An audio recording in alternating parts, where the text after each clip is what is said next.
All black, everything, everything black. Culture over everything, y'all. We taking it back, black. Welcome to Left to Black. I'm your host, Anthony Neal. We're joined in studio today by Neo Muyanga, who is a composer and librettist born in Soweto, Johannesburg, co-founder of the Pan-African Space Station. He is visiting Duke University as part of the Wiser Duke Writing Fellowship, which is a collaboration between the Wits Institute for Social and Economic Research and the Franklin Humanities Institute here at Duke University.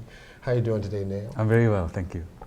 You are a musician, and you're here working on a libretto, which is looking at the tradition of protest music. Yes. In South Africa, and what that music might sound like or even look like, in a contemporary moment. Talk a little bit about your work in general, but also this new project that you're taking on. The project is a libretto, which is the text, the dialogue for an opera. So the full project is writing an opera, and I'm close to finishing that. Yeah. And it's based on an adaptation of Zeik Simda's book, The Heart of Redness.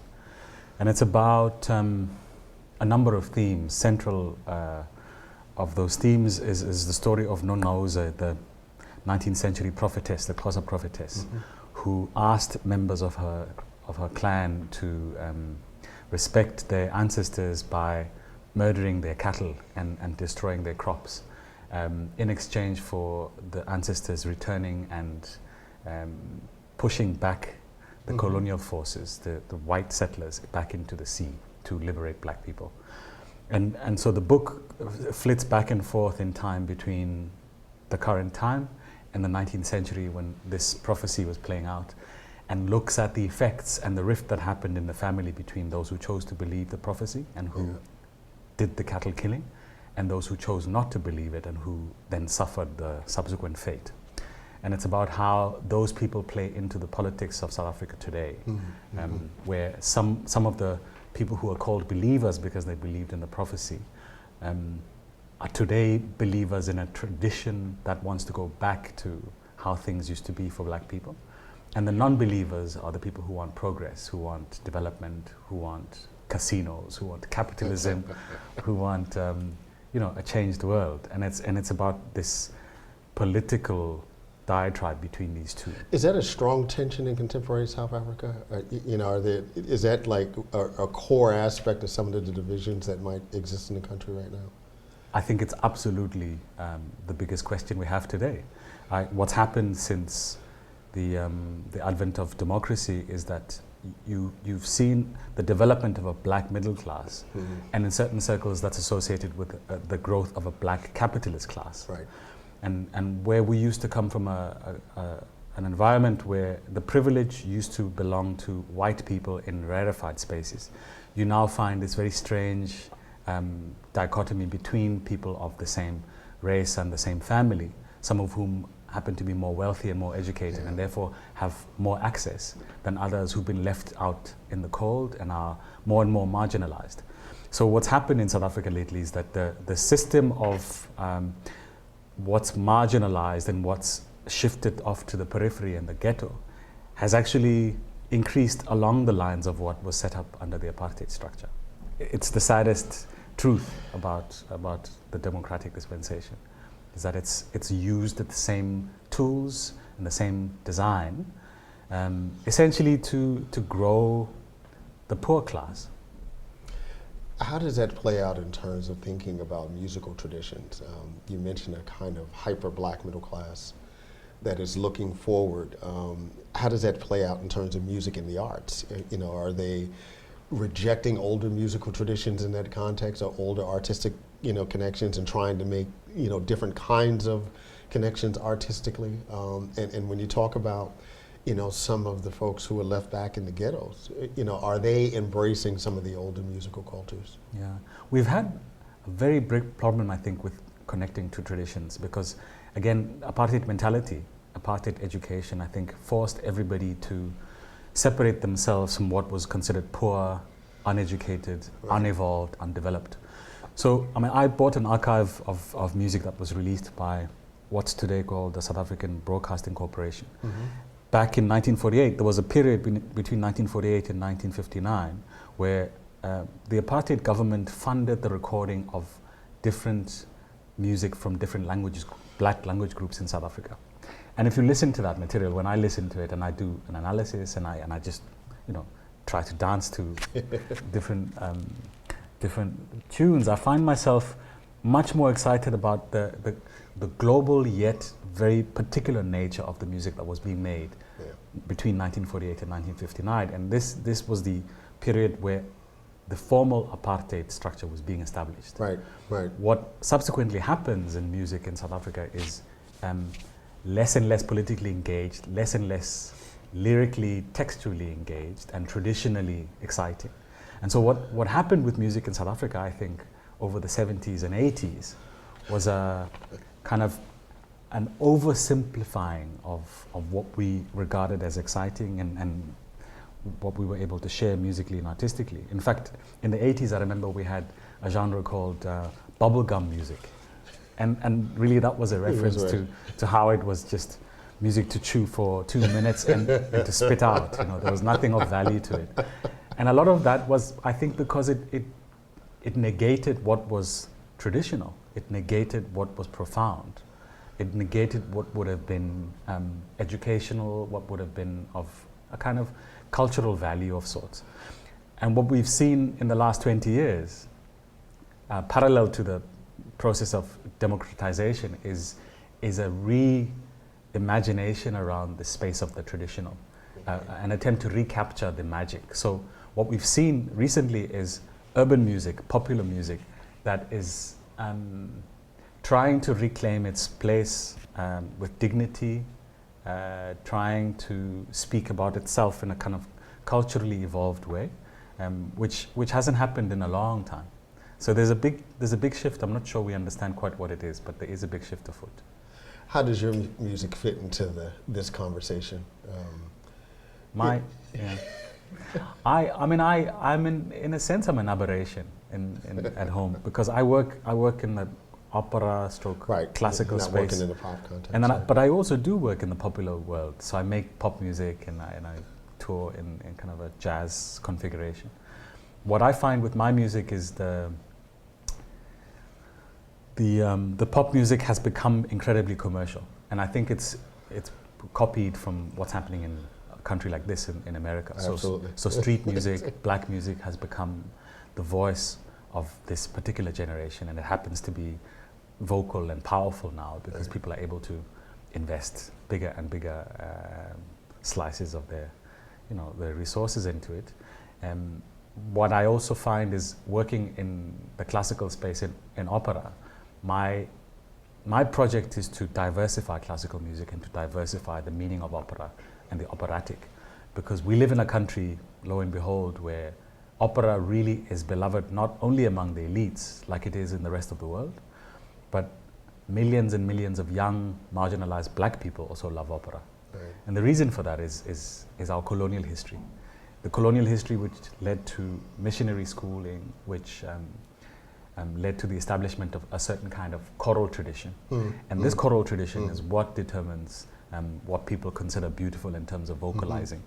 We are a vocal nation, we're a singing nation. And so people have found the operatic practice as one of the most respectable ways to demonstrate and to show off the prowess of their voices. So I find that in working in opera, my particular project is to try and work with an aesthetic that links to the township where I'm from. So I'm very inspired by protest music. I'm very inspired by the aesthetic of township theater. So I don't know if you ever saw a musical like Sarafina, for example, which won Tony Awards on Broadway. That's the kind of aesthetic that I'm working inside of. But in the operatic world, that's considered subversion. And so I'm constantly pushing against these envelopes that are set up by the gatekeepers, which I mean, it's fun for me. It keeps me on my toes.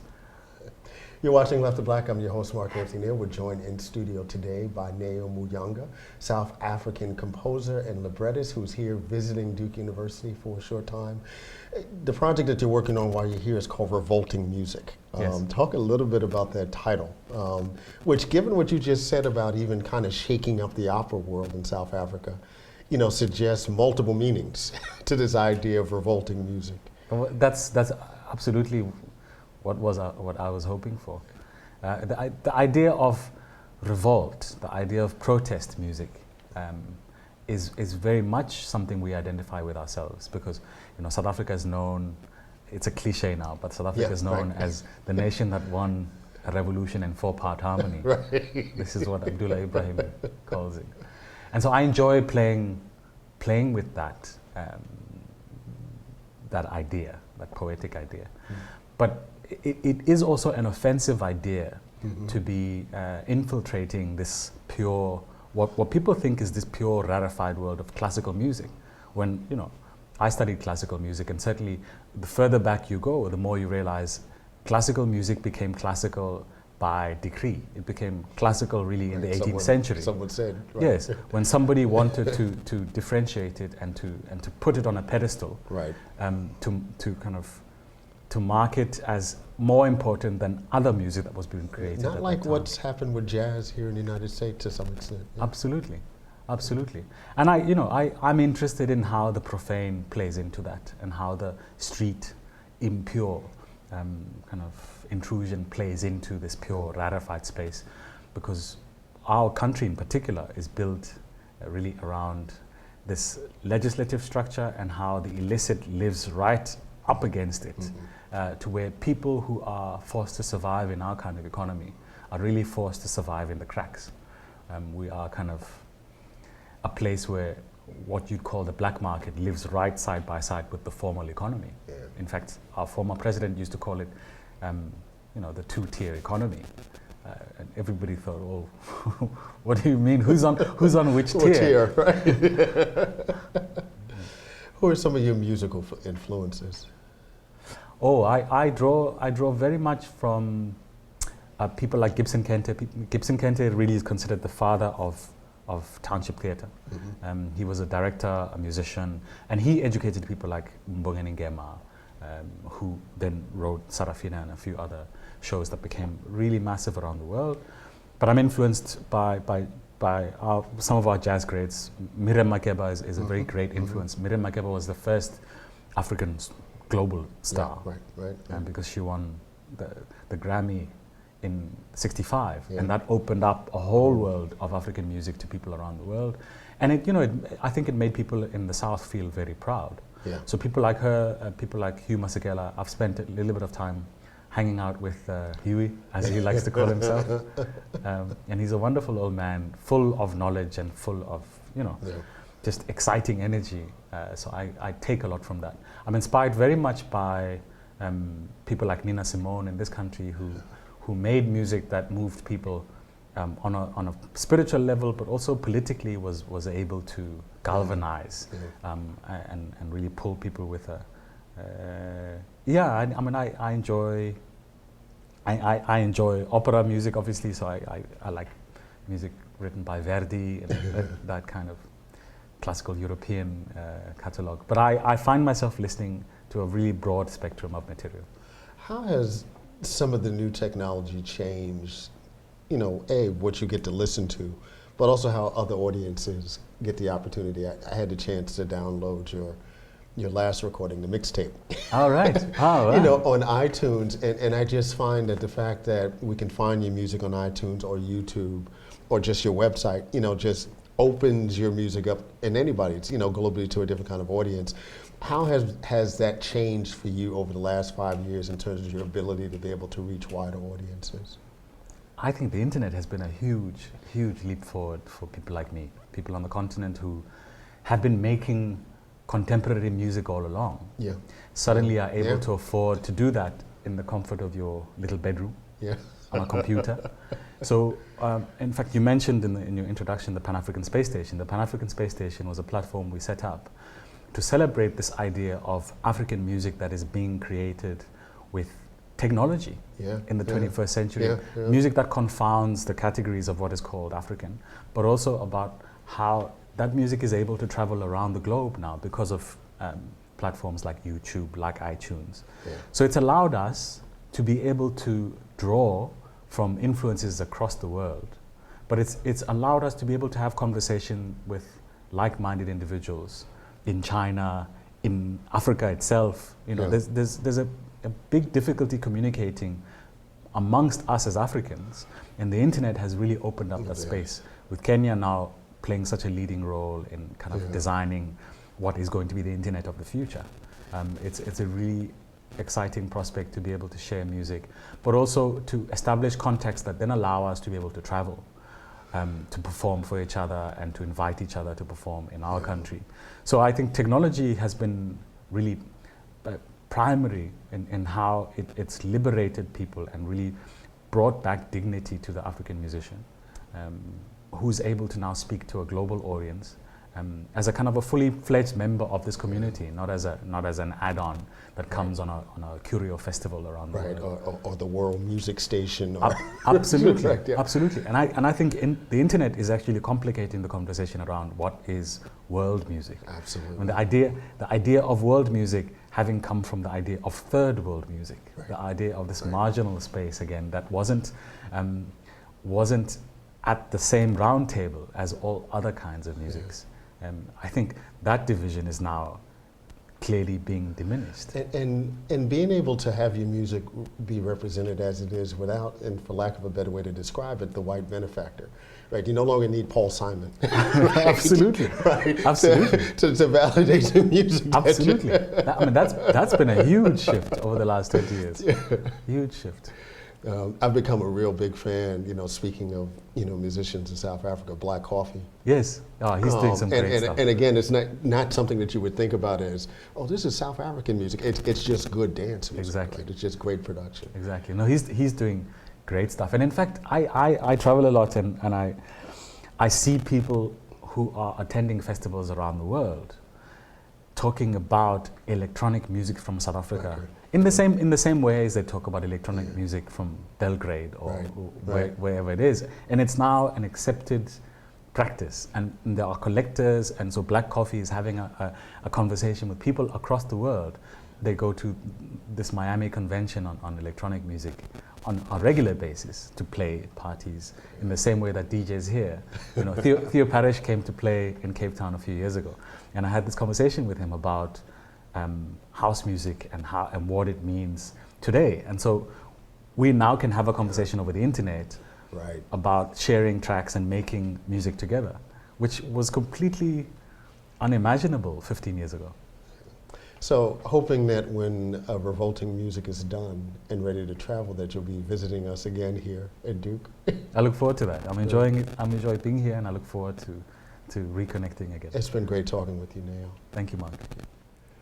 Welcome to Left to Black. I'm your host, Mark Anthony Neal. We're here joined in studio today at the John Hope Franklin Center by Miss Khadija Patel, who is a journalist and blogger, who is currently writing a book about the Mayfair suburbs in Johannesburg, where you grew up. I want to read this great quote that's on your website. Khadija pushes words on street corners. So that sounds like you've got a little bit of a street rep, which I think is really important, for folks who are writing about the world that we live in and the places where we come from, that, folks in those worlds need to be able to read the words and not feel that the words are somehow beyond the reality. So talk a little bit first about, how you got into blogging, how you decided to take to the word online. So it is a very interesting story, actually. I was at that time doing a reading for my master's in social linguistics. I was going to be, looking at varieties of South African English. So I was reading for that, and of course it's a lot of lonely work. Yeah, right. And at one stage I started a blog. It was this was around 2005, 2006, and everybody was talking about blogging. Right. It was like this big thing that's happening. So I opened a blog, I wrote a post, and I thought this is how it works. So you write a post and Google sends people to you. Turns out it doesn't work. Doesn't work that way. So after 2 days of having no one visiting my blog, I thought, well, what's the point then? And yeah, so the blog was there somewhere in cyberspace, and I carried on. A few months later, another friend of mine started blogging, and she's very excited about it. Yeah. Very enthusiastic, and she had done a much better job of advertising her blog. This was sort of like the first early days of us using Facebook, and she was very excited about it. And she asked, "Why don't you start a blog?" And then I had to confess, I actually have one. No one's ready to. Yeah. And so in that conversation, we resolved that I would start contributing to her blog. And I swear this is true.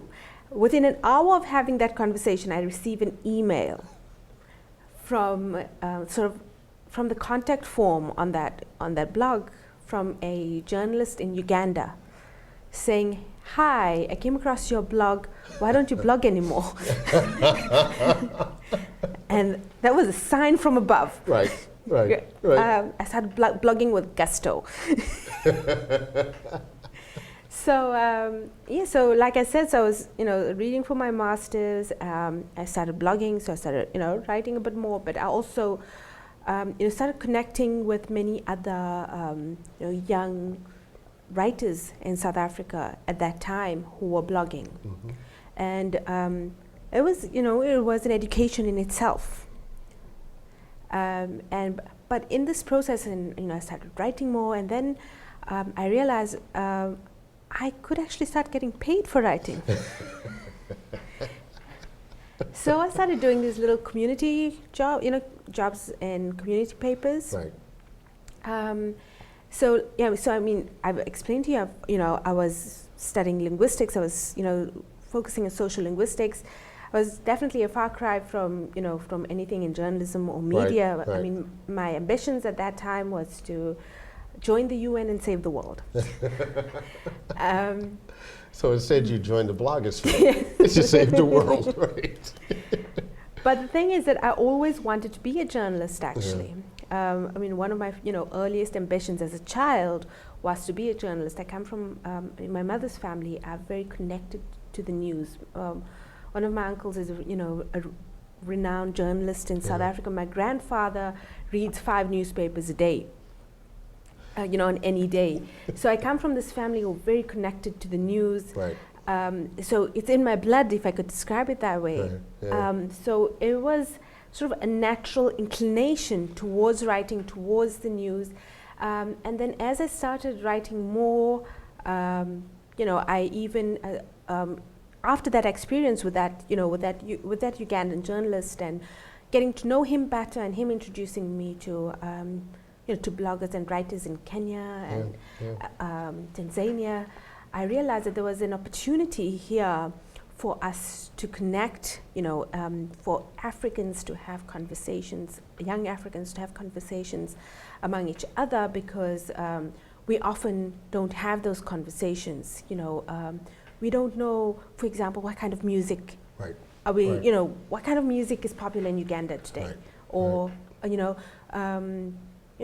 what kind of, what's on TV, things like that. So, so I launched a publishing company called Makutano Publications, but it was, and it is still, solely focused on electronic publication. Yeah.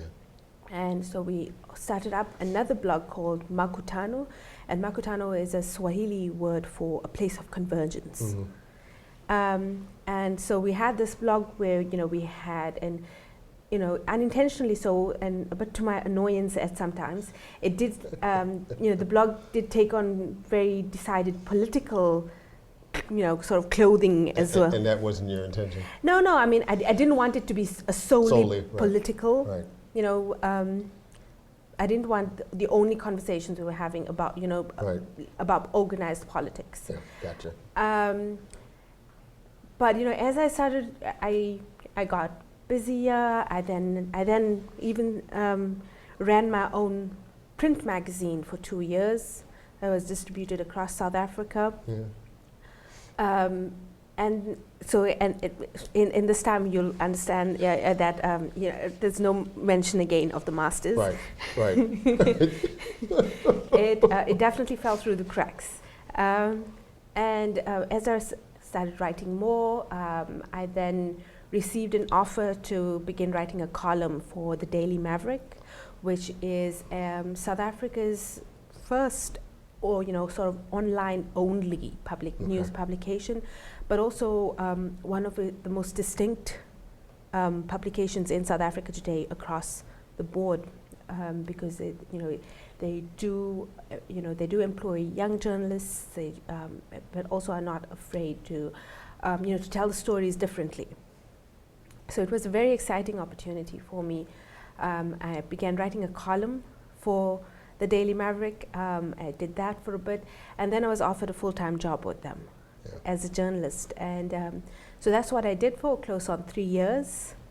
So worked throughout the country, covering politics, covering human rights issues, gender, but also a lot of international relations as well. And because I've always been fascinated by international relations, and I've also been frustrated by the lack of international relations coverage or original international relations content in South African media.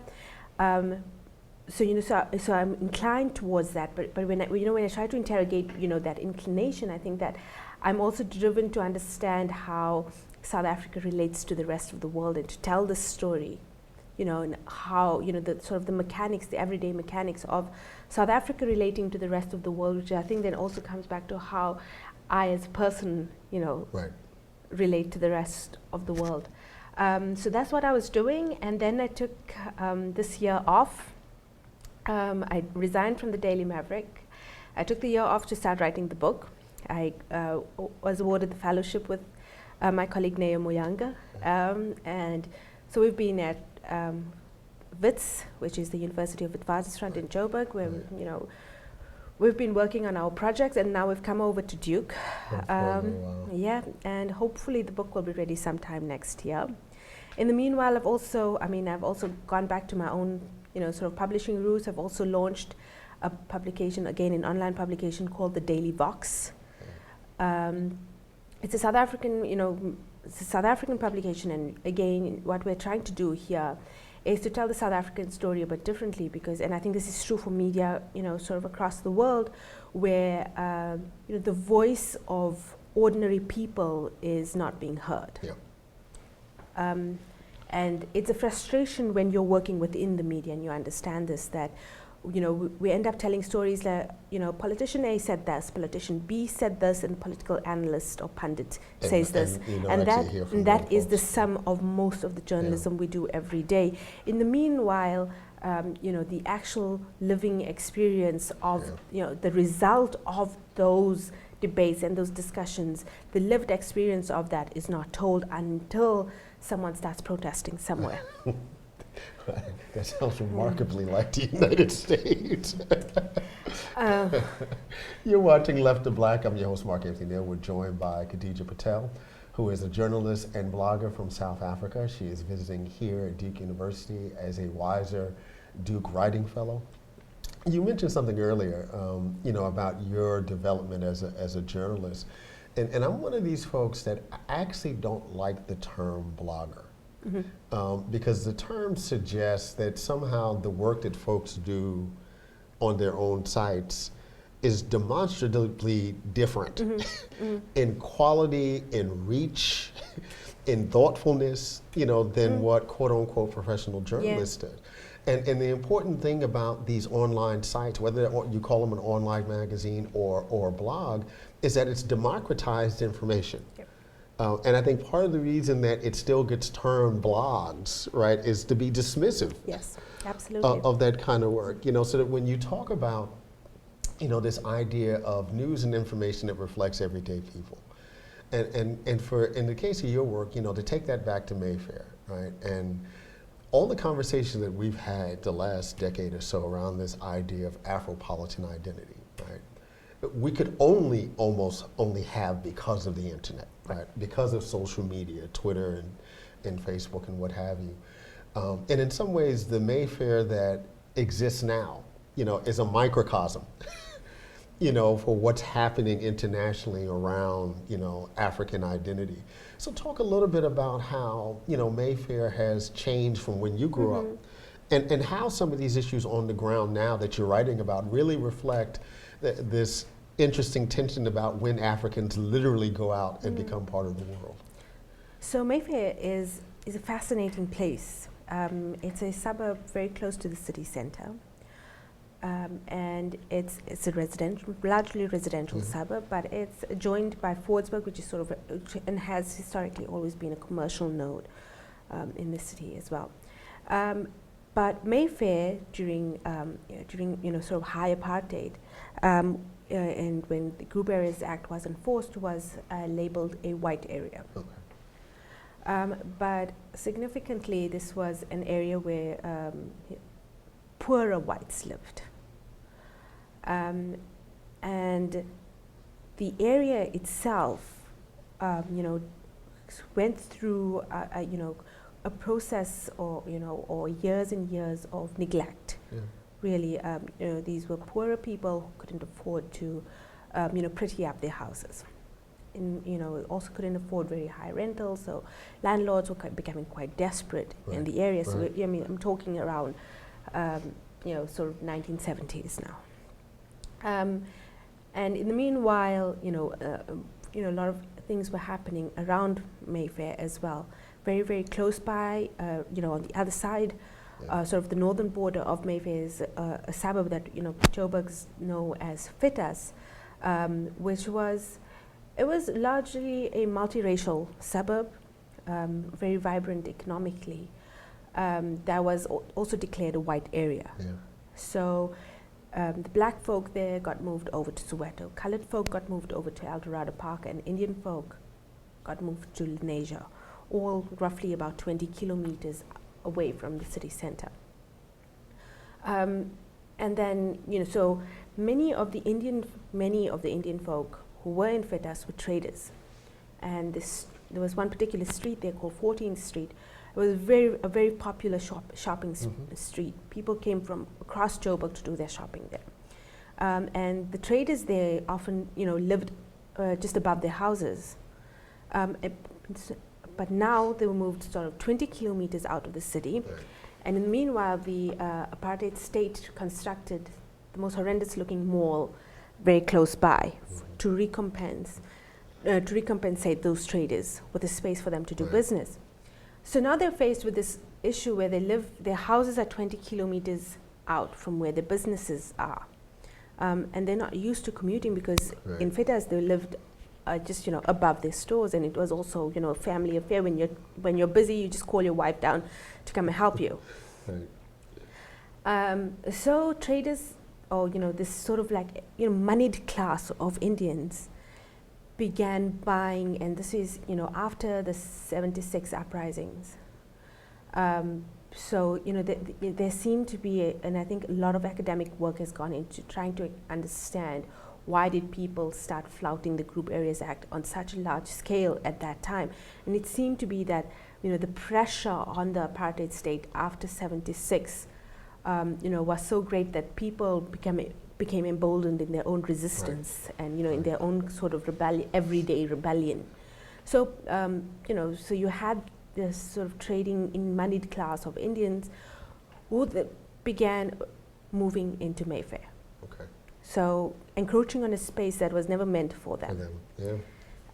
So within 5 years, the character of Mayfair changed. It became an Indian area. It was multiracial for a split second, and then it was an Indian area because you had, the white population sort of shifting up. So Mayfair then has been an Indian area, and then we saw with the advent of democracy, a lot of, again, the moneyed class, shifting up because, upward mobility in Joburg is equated with movement north of the city. Okay. So you had, people going into, sort of the wealthier suburbs that, historically were actually only reserved for whites. So you had people shifting to Houghton, to Sandton, In the meanwhile, South Africa became host to large numbers of refugees, particularly from Somalia, but also immigrants coming across from Malawi, from Zimbabwe, from Uganda, and you have then Mayfair becoming this sort of nucleus of immigrant activity in Johannesburg. The new South Africa. You still have the South African Indian, right? Sort of we could call them the anchor tenants, Okay. in Mayfair, but then you've got pockets of Joburg that have changed dramatically as well. Yeah. And it's fascinating to see how these pockets of Joburg interact with each other, and it's just pockets of Mayfair, really. It is very densely populated. There are significant challenges to just the city infrastructure, Right, that particularly prevalent in Mayfair. There are broader, greater challenges of the country for which Mayfair is a microcosm, but it is sort of these tensions, and South Africans often we like to call ourselves the gateway of Africa. We like to promote ourselves as the gateway of Africa, except when we have to actually be nice to other Africans in South Africa. That's interesting. These over the last few years, since 2008, this term xenophobia has been used repeatedly in South Africa. And it's directed to immigrants. Yes, right, to immigrants, and to African immigrants. Yeah. But again, not the African sort of professional living in Sandton and working for a multinational. The working class, the folks looking for work. Yeah, right. It's happening. In places where people are, struggling cheek by jowl. Right. On the outskirts of formal society. Right. And then so Mayfair then becomes a melting pot of all these tensions, which I'm reluctant to say that it's true for all of South Africa, that it is a microcosm for all of South Africa. They're always, there's always differences, and in some ways Mayfair is very, very unique. Yeah. But it is, it is a space where telling the South African story is particularly poignant, and also trying to understand this you guys here have the American dream, right? And I think that in Mayfair there's almost a sense of a South African dream. That is being constructed, that is being fought for, often very violently as well. What do you think this looks like, places like Mayfair, and clearly, it's may be unique now, but it's something that's going to be visited upon many nations in the African continent, particularly as it becomes clear that many African immigrants are finding places in Europe inhospitable. They're going to look to, and obviously as we start to see economic development increase even more, in the continent, what do you think Mayfair looks like 20 years from now? I think it will look significantly different.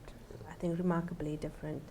I think that, a lot of work, even at WITS, the university where we're based at, a lot of work is being done to try to understand the Somali population in Mayfair, right? And they are very, very significant. But I think much less work, for example, is done on the Malawian immigrants in the area, who provide very cheap labor, often below the basic wage. So, how the Malawian population also sort of evolve in this space over the next 20 years will be very significant to telling how Mayfair evolves.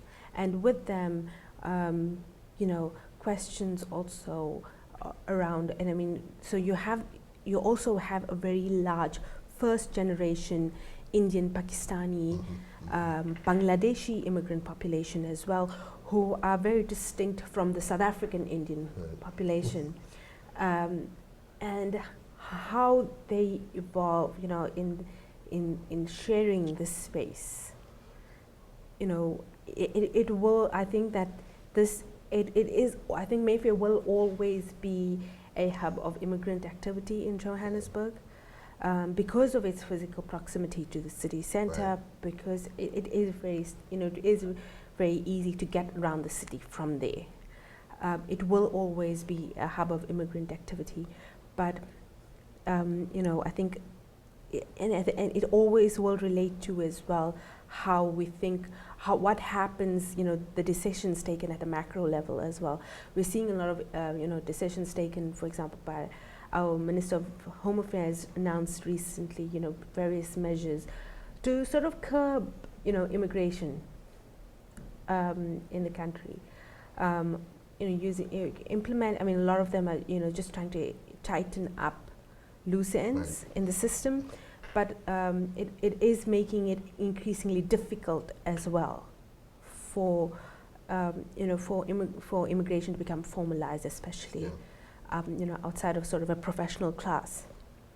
And these are questions that South Africa has to grapple with, as how will our borders remain impenetrable, and can we still call on the sense of a Pan-African identity with, you know, while policing our borders this way? And, you know, these are questions, you know, that I think that, you know, won't necessarily be answered within the next 5 years or 10 years, but certainly the next 50 years will be telling. We've been joined today by Ms. Khadija Patel, who is a journalist and blogger from Johannesburg, South Africa. She is here as a Duke Weiser Writing Fellow in residence here at Duke for a little while and completing a book on the Mayfair suburb in South Africa. Thank you for joining us, Khadija. Thank you. Black lights and booze burn when I record for Watts, and every black like Troy Davis who never had a fair shot. All black everything, everything black, culture over everything.